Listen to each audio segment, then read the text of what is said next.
Hello, welcome back. We have a mic today, so that's great. Production's really stop looking at the viewfinder.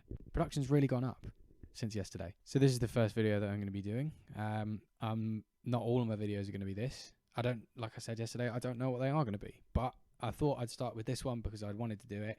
So why not? So as you can tell by the title, this is a short little review of Bring Me the Horizon's new EP, Post-Human Survival Horror.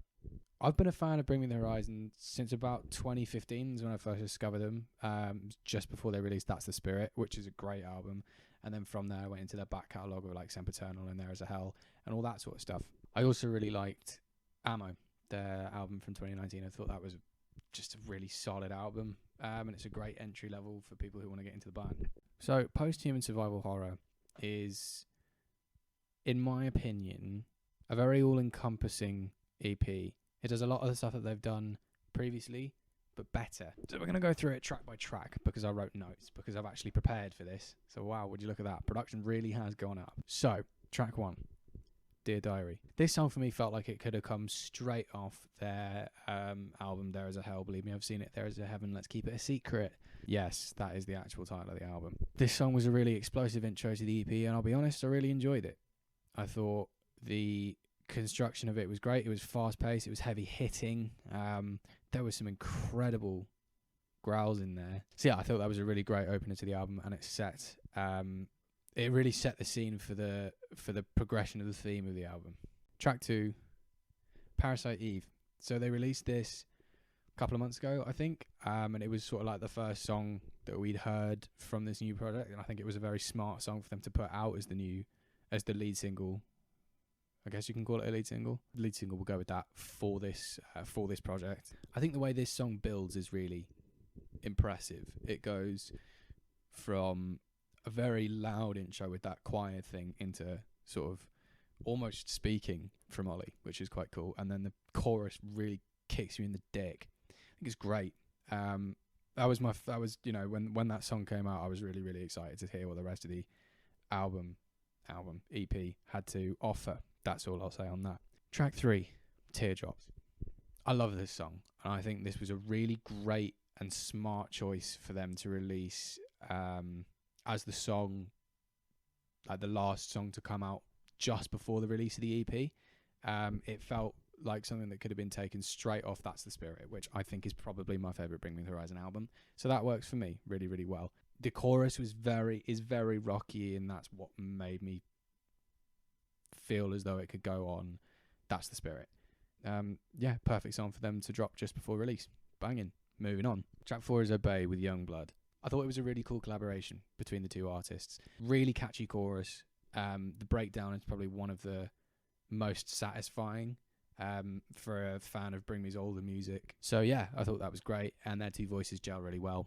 So yeah, that's Obey. Track 5, Itch for the Cure. This I'd say this is probably my least favourite on the album, just because it's basically just the intro to the song afterwards. But having said that, the instrumental that's like the second half of the song, I love. It was very Ammo-y to me, like the sort of interlude, Ouch, which is on Ammo, which I think leads into Medicine. It's a great way of doing it, and Bring Me the Horizon do it really, really well. But it leads into track 6, Kingslayer, with Baby Metal. Now, I've never listened to Baby Metal by themselves, but they gelled really well with Bring Me the Horizon on this song.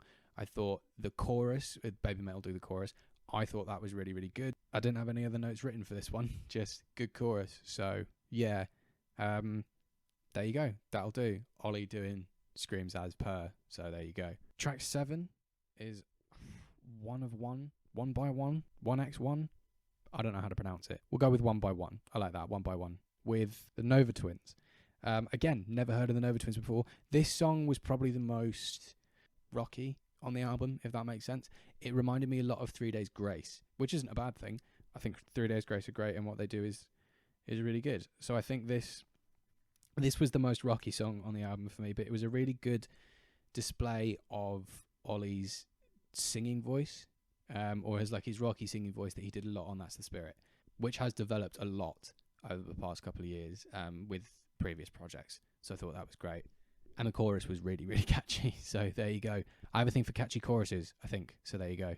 Track number 8, Ludens. Ludens has been out for ages. All right, and I liked Ludens when it first came out.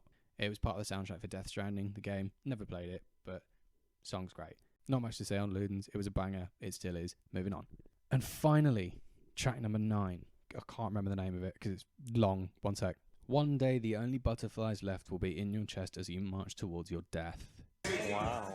This is the last song on the EP, and it features Amy Lee from Evanescence. This is probably the slowest, most gentle Bring Me the Horizon song I think I've ever heard, or at least have heard in a very, very long time, since probably In the Snakes start to sing from Sempiternal. And I loved it. Amy Lee's voice was enchanting, and in the second half of the song, when Ollie takes over and is singing as clean as I've heard him sing for a very long time, it was so gorgeous. It was brilliant. And then there's a build right at the end of the song where there's background screamy things, very similar actually to When the Snakes Start to Sing.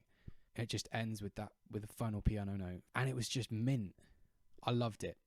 I think that's probably my favourite song on the album, just because it was something that I have not heard from them before in that way, and they absolutely smashed it. Banger. 10 out of 10, that song.